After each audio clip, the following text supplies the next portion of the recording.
पश्चिम बंगाल में विधानसभा का चुनाव अगले साल होना है, लेकिन तैयारी अभी से शुरू हो गई है। एक तरफ टीएमसी सुप्रीमो ममता बनर्जी ने चुनावी रणनीतिकार प्रशांत किशोर पर भरोसा किया है, तो दूसरी ओर भाजपा ने पार्टी के चाणक्य कहे जाने वाले अमित शाह को कमान सौंपी है। प्रशांत किशोर दीदी के लिए चुनाव प्रबंधन कर रहे हैं, तो अमित शाह अपनी पार्टी को जीत दिलाने की तैयारी कर रहे हैं। भाजपा ने पार्टी की कमान तो जेपी नड्डा को सौंप दी है, लेकिन बिहार और पश्चिम बंगाल के चुनाव प्रबंधन को लेकर अमित शाह ज्यादा सक्रिय दिखाई पड़ रहे हैं।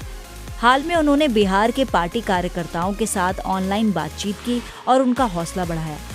कुछ इसी तरह उन्होंने पश्चिम बंगाल के पार्टी कार्यकर्ताओं में जोश भरने के लिए वर्चुअल रैली की है। पश्चिम बंगाल में होने वाले विधानसभा चुनाव की तैयारी को देखें तो ऐसा लगता है कि अमित शाह ने प्रशांत किशोर को पीछे छोड़ दिया है। पश्चिम बंगाल में भाजपा के बढ़ते आधार से मुख्यमंत्री ममता बनर्जी इतनी परेशान हो गई हैं कि बौखलाहट में वह अपनी पार्टी को कमजोर करने वाले फैसले ले लेती हैं।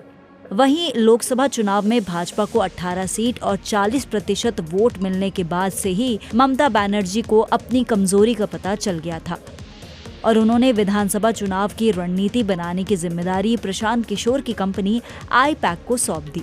लेकिन प्रशांत किशोर की राजनीतिक महत्वाकांक्षा ने उनकी रणनीति की धार को कमजोर कर दिया है। जदयू से अपनी राजनीतिक करियर की शुरुआत करने वाले प्रशांत किशोर भाजपा विरोध को आधार बनाकर अपनी पहचान बनाना चाहते हैं। उनकी निजी महत्वाकांक्षा ने उनकी चुनावी रणनीति बनाने की क्षमता को कमजोर कर दिया। एक तरफ लोकसभा चुनाव के पहले एनआरसी का मुद्दा उठाकर अमित शाह ने पश्चिम बंगाल में अपना आधार बढ़ाया, तो दूसरी तरफ भावनाओं में बहकर प्रशांत किशोर ने दीदी को सीएए और एनआरसी का पुरजोर विरोध करने की सलाह दे डाली। ममता बनर्जी सीएए विरोध में इतना आगे निकल गईं कि बंगाली भावनाओं को भी नहीं समझ सकी। उन्हें समझ नहीं आया कि बांग्लादेश से आने वाले हिंदू परिवार के लोगों को भारत की नागरिकता देने की बात करके अमित शाह ने पश्चिम बंगाल की राजनीति की दिशा ही मोड़ दी है।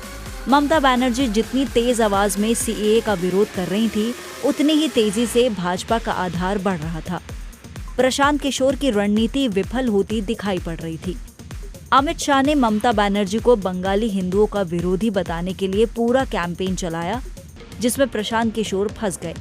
पीके को जब कुछ समझ नहीं आया तो उन्होंने लोकसभा चुनाव का विधानसभा के स्तर से एक विश्लेषण करके ममता बनर्जी को बता दिया कि भाजपा का आधार बढ़ रहा है।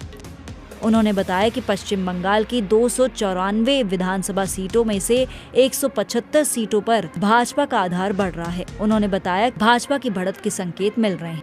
इसके बाद उन्होंने ममता बनर्जी को करीब 2100 सभाएं करने की योजना बताई, लेकिन कोरोना संक्रमण के कारण उनकी तैयारी पीछे छूट गई।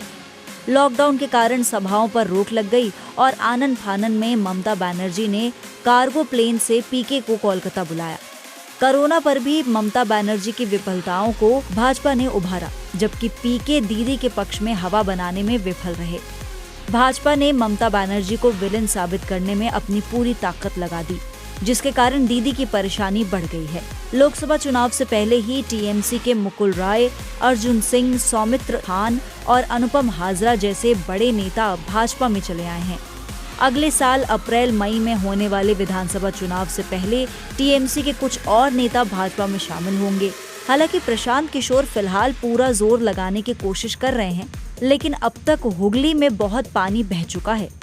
पश्चिम बंगाल में टीएमसी और भाजपा के बीच सीधी टक्कर दिखाई पड़ रही है, जिसमें भाजपा का पलड़ा भारी है।